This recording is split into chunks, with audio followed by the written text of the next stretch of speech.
नमः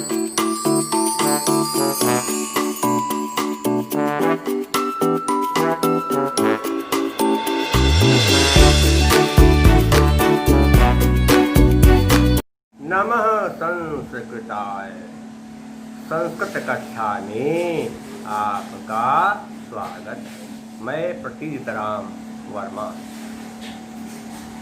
assistant professor, Shri Gandhi महाविद्यालय, सिधौली, सीतापुर। आज मैं वेदांत दर्शन के अनुसार माया का क्या स्वरूप है ये मैं बताने जा रहा हूँ। माया शब्द की दर्शन शास्त्र में अपनी अलग पहचान है और माया शब्द का प्रयोग जो है बहुत पहले चला रहा है। ऋग्वेद संहिता, अथर्ववेद, श्वेता, स्वतर उपनिषद, योग वशिष्ठ और बौद्ध दर्शनादि में अनेक बार माया शब्द का प्रयोग किया गया है। माया क्या होती है? माया देवताओं की शक्ति है, जिसका दूसरा नाम होता है प्रवंचन, ठगने वाली। लोगों को ठगने वाली जो देवताओं की शक्ति है उसे माया कहते हैं। लोगों को ठगने वाली देवताओं की जो दिव्य शक्ति है उसे माया कहते हैं। इसका नाम जो है अविद्या है और प्रज्ञा भी नाम है। लेकिन जितना गंभीर चिंतन विवेचन माया का वेदांत दर्शन में हुआ है उतना अधिक किसी ग्रंथ में नहीं हुआ है। माया वेदांत में जो वर्णित माया है एक ऐसी विलक्षण सत्य है जिसका अस्तित्व ब्रह्म सत्यम जगन मिथ्या, कि संसार में केवल ब्रह्म ही सत्य है और सारा संसार झूठ है। ये जो है बताया गया कि ब्रह्म सत्यम जगन मिथ्या है। जैसे प्रत्यक्ष रूप से दिखाई देने वाली लताएं, वृक्ष, नदी, पहाड़ आदि को मिथ्या कहना बड़ा ही विचित्र एवं असंभव प्रतीत होता है, किंतु माया जो है इन सबसे दूरी है। अद्यपि दो अक्षरा शब्द उच्चारण में इतना सुगम और सरल है, वर्णन की दृष्टि से ये बड़ा ही कठिन है। तुलसीदास ने भी कहा है कि माया मोही ठगी हम जानी। ये कहा कि माया ठगने वाली है। माया जो है इसकी सबसे बड़ी विशेषता क्या है कि माया अनिरवचनीयत्व है। माया अनिरवचनीयत्व अर्थात माया का वर्णन शब्दों के द्वारा नहीं किया जा सकता है, क्योंकि इसका अनुभव किया जा सकता है, लेकिन माया का वर्णन कोई भी अपनी बुद्धि से, अपनी लेखनी से इसका वर्णन नहीं कर सकता है। संसार में कहते दो प्रकार की वस्तु, एक होती है सत्य, एक होती है असत्य। जो वस्तु हमेशा विद्यमान रहे उसे कहते हैं सत्य, और वो सत्य वस्तु काल देश की सीमाओं से बिल्कुल अलग है, उसका कोई मतलब नहीं है उससे, न काल के बंधन रहती है न सीमाओं में। और असत का अर्थ है जो हमेशा न रहे, कभी आज है कल नहीं, उसे कहते हैं असत। इस तरह से संसार में दो प्रकार के तत्व, असत जो हमेशा रहने वाले हैं, हम अस्थाई अमर, और असत जो हमेशा नहीं रहते उसे कहते हैं असत। क्या कहा गया? योग वशिष्ठ में कहा गया कि ईदृशी नाम मानेयम या स्वनासेन हर्षदा न लक्ष्यते स्वभावो अस्याः प्रेक्षमा एव नश्यति। अर्थात यदि सद होती माया तो एक पर इसका विनाश नहीं होता, और यदि असत होती तो फिर आज होती कल नहीं होती, ऐसा परिवर्तनशील होती। तो माया का वर्णन शब्दों के द्वारा नहीं किया जा सकता है। यह परमेश्वर के अधीन रहती है और हमेशा क्या है सोने में ही लगी रहती है, अर्थात सोचती रहती है। अपने स्वरूप को न जानने वाले संसारी जीव हमेशा शयन करते रहते, सोते हैं, लेकिन उनको माया का कोई आभास नहीं होता है। जैसे क्या कहा जाए कि अंधेरे में रस्सी पड़ी होती है, लेकिन व्यक्ति उसको समझ नहीं पाता कि रस्सी पड़ी क्या, तो सोचने के अंधेरे में सांप पड़ा हुआ है। लेकिन जब वहाँ पर प्रकाश फैल जाता है तो उन्हें सच्चाई का ज्ञान हो जाता है, ये तो रस्सी थी, हम लोग उसको सांप समझ रहे थे। कहते हैं सद असद अभ्याम अनिर्वर्त्य नियम। और दूसरी विशेषता से क्या है, ये त्रिगुणात्मिकता है, त्रिगुणात्मक है। माया जो है इसमें सत्व रज और तम तीनों गुण हैं, और यही इस माया को आगे बढ़ाते हैं।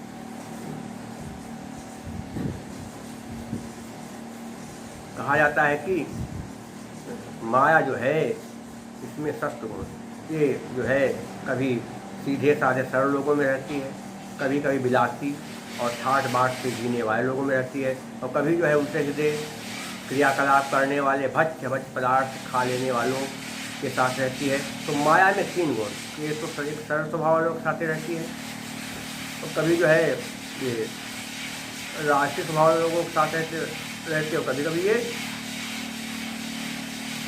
उल्टे सीधे काम करने वाले लोगों के साथ रहती, ये माना जाता है। ज्ञान तीसरा गुण का क्या है, ये ज्ञान विरोधी है। ज्ञान से इसका कोई मतलब नहीं है, माया ज्ञान से चाहे जितना बताया जाए कुछ न कुछ बातें कम ही रहेंगी।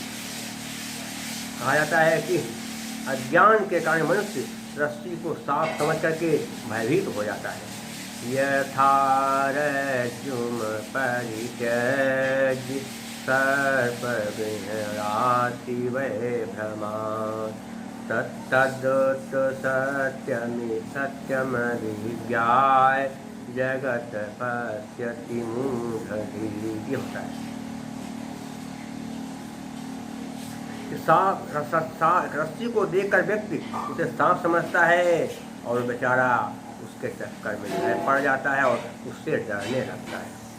जैसे दीपक के लाने पर अंधकार चला जाता है, लेकिन फिर अंधकार के रूप का निश्चय नहीं हो पाता। दीपक लाए आप, दीपक रखा, अंधकार चला गया, फिर अब आप सोचे कैसा अंधकार, अंधार को लगा काला काला है, लेकिन उससे जो है सही अंधकार का ज्ञान नहीं हो पाता है। माया जो है अपना ऐसा रूप बनाती है कि व्यक्ति जल्दी को समझ नहीं पाता है। एक माया जो है व्यक्ति को पूर्णतया ठगती है, और व्यक्ति माया के कारण ही भ्रमित हो जाता है, सही और गलत का जो है निर्णय नहीं ले पाता है, कौन सी चीज़ गलत है कौन सही है, इस बात का व्यक्ति जो है निश्चय नहीं कर पाता है। माया से मुक्त संसार में कोई नहीं है।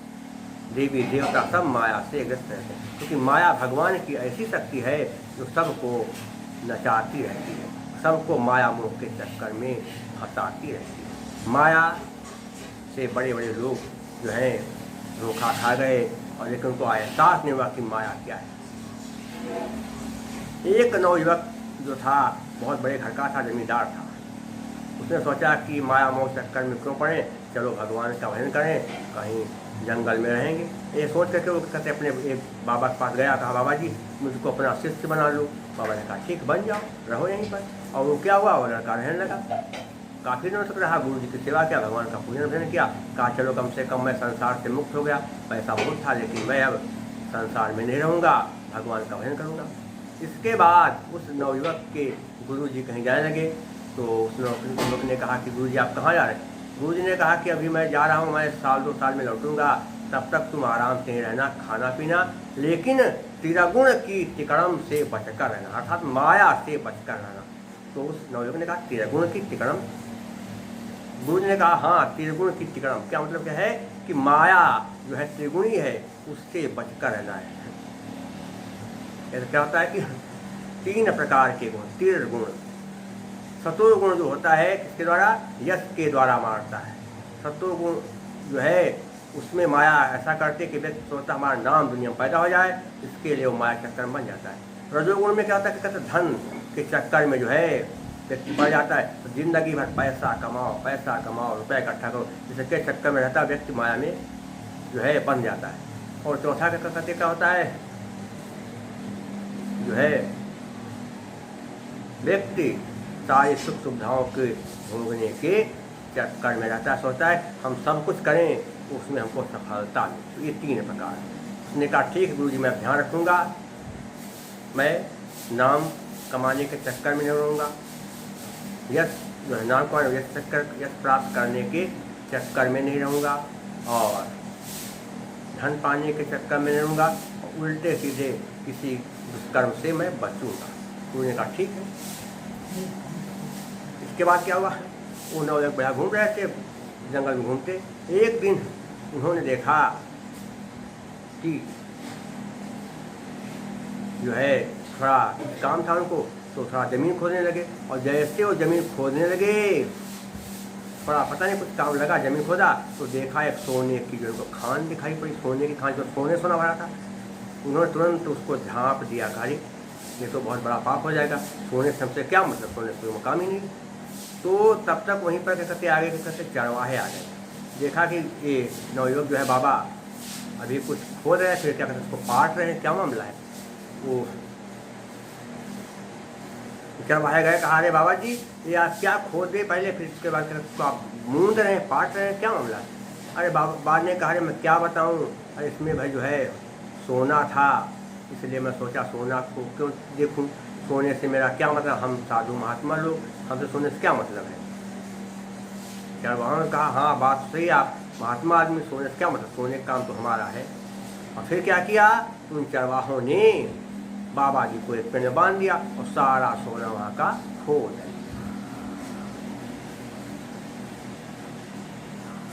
तो क्या हुआ, ये क्या है, तमो हुआ कि सोचा कि हम इस अच्छे बुरे काम में नहीं फंसेंगे, लेकिन फंस गए। और फिर क्या कर दिया, प्रभाव ने कुछ बांध दिया। इसके कुछ देर बाद कुछ और लोग जब आए तो बाबा जी को उन्होंने बंधन से खोला, मुक्त किया, पेड़ से खोल दिया। बाबा से अच्छा गुरु ने बताया सही था कि धन के चक्कर में मत पड़ना, देखने पड़ा किस प्रकार से मैं बर्बाद हो गया। एक दिन क्या कहते बाबा जी कर बैठे थे कुटिया में आराम करते, तो उस समय कहते एक यक्षिणी आ गई, बहुत सुंदर थी, बहुत रूप होती। वो आई, उसने कहा अरे वाह, मैं जिससे बहुत सालों से खोज रही थी, नहीं मिला था, आज मुझे मिल गया। बाबा ने कहा कि तुमको क्या मिल गया। उसने कहा मैं चाहती थी कि मुझे एक सुंदर वर मिल जाए, और हम लोग यक्षिणी हैं, इच्छा को ही महत्व देते हैं, इसलिए मैं बहुत दिनों से एक सुंदर वर की खोज कर रही थी, कोई नहीं मिला, आज का कहते मुझे कहते मिल गया। बाबा ने कहा कौन मिल गया, कहा आप मिल गए, आपसे मैं विवाह करूँगी। बाबा ने कहा मुझसे विवाह करोगी, अरे विवाह करना होता तो मैं अपने घर पर रहता, मौज मस्ती करता, मुझे विवाह नहीं करना है, मैं बिल्कुल यहाँ अकेले रहूँगा, सन्यासी बनूँगा। उसने कहा आप मुझसे विवाह करें चाहे न करें, मैंने आपसे विवाह करें, क्योंकि हम लोग इच्छा को ही प्रधान मानते हैं, हमने मन से आपको अपना देवता मान लिया अपना पर, तो आपसे मेरा विवाह हो गया। तो जो बाबा जी ने कहा तुम मानो मानो, हमसे कोई मतलब नहीं है। अरे कहा कोई बात नहीं, हमको थोड़ा यहाँ रुकने को दे दो। बाबा से क्या रुकने में क्या दिक्कत, में खाएगी बनाएगी खाएगी रहेगी, क्या करना, हम इससे कहते दूरे रहेंगे। तो क्या हुआ, काफ़ी दिनों तक रहे दूर, कुछ दिनों तक। इसके बाद बातचीत होने लगी, और फिर जब ज़्यादा कहते बातचीत चली तो उसने एक दिन सिद्ध कर दिया कि देखिए पति पत्नी को हमेशा साथ रहना चाहिए। और ऐसे तर्क दिया उसे ने कि बाबा जी अपनी उसकी बात मान गए, और फिर कहते उसके कहते साथ रहने लगे। सोचा कहा साथ रहेंगे क्या बिगड़ेगा, और लेकिन हम जो है भोग से दूर रहेंगे। लेकिन कहते हैं जबकि ईंधन और आग साथ साथ हो तो आग लग ही जाती है, लेकिन जो नहीं होना था वो हो गया। अब जब बाबा जी उसके साथ रहने लगे तो फिर क्या हुआ, धीरे धीरे प्यार हो गया, और फिर उससे प्यार करने लगे। और एक दिन जब ज़्यादा प्यार में उसको डूब गए तो एक दिन फिर उनको छोड़ करके भाग गए। ये क्या है, रजोगुण। रजोगुण के द्वारा क्या होता है, व्यक्ति मौज मस्ती के चक्कर में मारा जाता है और माया के चक्कर में बस जाता है, और फिर उसका उद्धार नहीं होता है। बाबा सोचा कहते अब मैंने कहते 2 चीज़ तो देख लिया, तमोगुण रजोगुण, अब लाओ सतोगुण भी देखें कि प्रसिद्धि कैसे प्राप्त हो। प्रसिद्धि के द्वारा कहते व्यक्ति जो है मारा जाता है। बाबा ने खूब घोर तपस्या करना शुरू कर, बहुत कठिन तपस्या है, गंभीर तपस्या। और फिर क्या किया, उनके कहते सिद्ध हो गई, उनकी तपस्या सफल हो गई। और फिर अगर कोई क्या कहते उनके पास दुखी आदमी आता तो क्या करते हो, एक अपने सिर का बाल उसको तोड़ कर देते कि ले जाओ इसको अपने पास रखो, 5 बार भगवान का नाम जपना, बस तुम्हारे सारा संकट दूर हो जाएगा। क्या करते लोग, उस बाल को ले जाते और उसके आगे धूप दीप अगरबत्ती करते और भगवान का नाम 5 बार जपते, उनके संकट दूर हो जाते। तो बाबा जी का नाम फैल गया, करीब एक महान संत हैं, बाबा है नवयुवक, वो जिसको क्या कहते हैं अपना एक बार क्या कहते तोड़कर दे देते हैं, उसका सारा कल्याण हो जाता है। तो बहुत लोग वहाँ आने लगे। बाबा जी क्या हुआ करते, देखा कि बहुत लोग आ रहे हैं, कहा बाबा जी हमको जो है एक बाल दे दीजिए, अपना संकट दूर करना है। बाबा ने कहा क्या तुम लोगों ने बवाल बना रखे हो, हम कहाँ देते हैं, कहीं नहीं देते हैं आप। तो बाबा ने बहुत मना किया, लेकिन भीड़ जो थी वो बढ़ती गई, और भीड़ ने क्या किया, बाबा जी को पकड़ लिया और उनके शरीर के एक एक बाल जो उन्होंने क्या किया, तोड़ डाले, तोड़ लिए। और जब एक एक बाल उनके तोड़ लिए, अब बेचारे बाबा हो गए बेहोश। और जब उनको होश आया तो देखा कि लोग पड़े हैं, उनके शरीर में एक भी बाल नहीं रह गया। तो अब बाबा जी के कलाई के निकला, गुरु जी ने हमारे कहा तो ठीक ही था कि त्रिगुण की तिक्रम से बचकर रहना, क्योंकि माया त्रिगुणी है और वह व्यक्ति को बार बार फंसाती है। इसलिए त्रिगुण के तिक्रम से बचकर रहना, तभी जाकर संसार में कल्याण है। माया जो है अज्ञान या ज्ञान विरोधी है। तत्व ज्ञान होने पर अज्ञान का नाश हो जाता है। और माया भाव रूप कहा गया है, मामेव ए प्रपद्यन्ते माया में ताम तरिंदते। ये गीता में भी है, वेदांत वो भी है। तो इस तरह से निष्कर्ष है कि माया अज्ञान का रूप है और माया ब्रह्म की शक्ति है, इसे अविद्या भी कहते हैं। और जब तक भगवान का सच्चे हृदय से ध्यान नहीं किया जाता है, तब तक माया के बारे में जानकारी नहीं हो पाती। तो एक बात से समझ लें क्या है, माया अनिर्वचनीय है, अर्थात इसका शब्दों में वर्णन नहीं किया जा सकता। ये त्रिगुणात्मिका है, ये ज्ञान विरोधी है, ये प्रवंचना है, अर्थात ठगने वाली भगवान की शक्ति। तो ये है माया का स्वरूप। शेष मैं आपको अगले अंक में बताऊंगा। और आप मेरे वीडियो को कृपया सब्सक्राइब जरूर कर दिया करें जब देखें तो। तब तक के लिए नमः संस्कृताय।